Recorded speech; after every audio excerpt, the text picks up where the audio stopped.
Hi all, this is Monday evening. 2-3 ദിവസമായി social മീഡിയയിൽ എവിടെ നോക്കിയാലും സ്നോമാനെ കുറിച്ചുള്ള അപ്ഡേറ്റുകൾ മാത്രമേ ഉണ്ടായിരുന്നുള്ളൂ. അപ്പോൾ അതൊന്ന് എക്സ്പീരിയൻസ് ചെയ്യാമെന്ന് ഞങ്ങളും കരുതി. മോൾ ഓഫ് ട്രാൻകൂർ എത്തി വണ്ടിയൊക്കെ പാർക്ക് ചെയ്ത് മുകളിലോട്ട് പോയപ്പോഴത്തേക്കും എല്ലാവരുടെ കണ്ണ് സ്നോമാനയിലോട്ട് പോയപ്പോൾ എൻ്റെ കണ്ണ് നേരെ പോയത് ചായക്കാരിയിലോട്ടായിരുന്നു. അപ്പോൾ പിന്നെ ചായ കുടിച്ചിട്ട് പോകാമെന്നായി. ഓർഡർ ചെയ്ത സാധനം കൈ കിട്ടിയപ്പോൾ തോന്നിയ സന്തോഷം പറഞ്ഞറിയിക്കാൻ പറ്റാത്തതായിരുന്നു. ചായയൊക്കെ കുടിച്ചു കഴിഞ്ഞ് പോകുന്ന വഴിക്കാണ് കൊക്കോമലൻ്റെ ഒരു സമ്മർ ക്യാമ്പ് നടക്കുന്നത് കണ്ടത്. അതും കണ്ടു കഴിഞ്ഞ് സ്നോമാനയുടെ ടിക്കറ്റ് എടുത്തിട്ട് ഞങ്ങൾ അകത്തോട്ട് പോവുകയാണ്.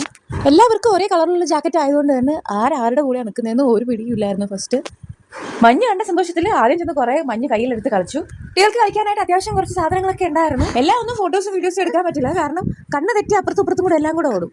ഞങ്ങൾക്ക് ആർക്കും കാലിലിരുന്ന് സോക്സ് കിട്ടിയിട്ടുണ്ടായിരുന്നില്ല. അതിൻ്റെതായ ചെറിയ ബുദ്ധിമുട്ടുണ്ടായിരുന്നു ഇടയ്ക്കിടയ്ക്ക്. ഹൈറ്റ് അനുസരിച്ചാണ് ടിക്കറ്റ് വരുന്നത്. ആദ്യക്ക് എൻട്രി ഫ്രീ ആയിരുന്നു.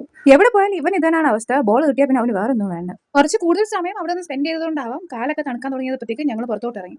അവിടുന്ന് നേരെ ഇറങ്ങി പോയത് മോളിനകത്തുള്ള തന്നെ ടോയ് ബസ്സിലാണ്. ടോയ് ബസ്സിനകത്ത് കയറി മോൾ മൊത്തവും ചുറ്റി കറങ്ങിയതിന് ശേഷം ഞങ്ങൾ തിരിച്ച് വീട്ടിലോട്ട് പോവുകയാണ്. ഇന്നത്തെ വിശേഷം ഇത്രയേ ഉള്ളൂ. ഇനി നാളെ കാണാൻ. Tata bye.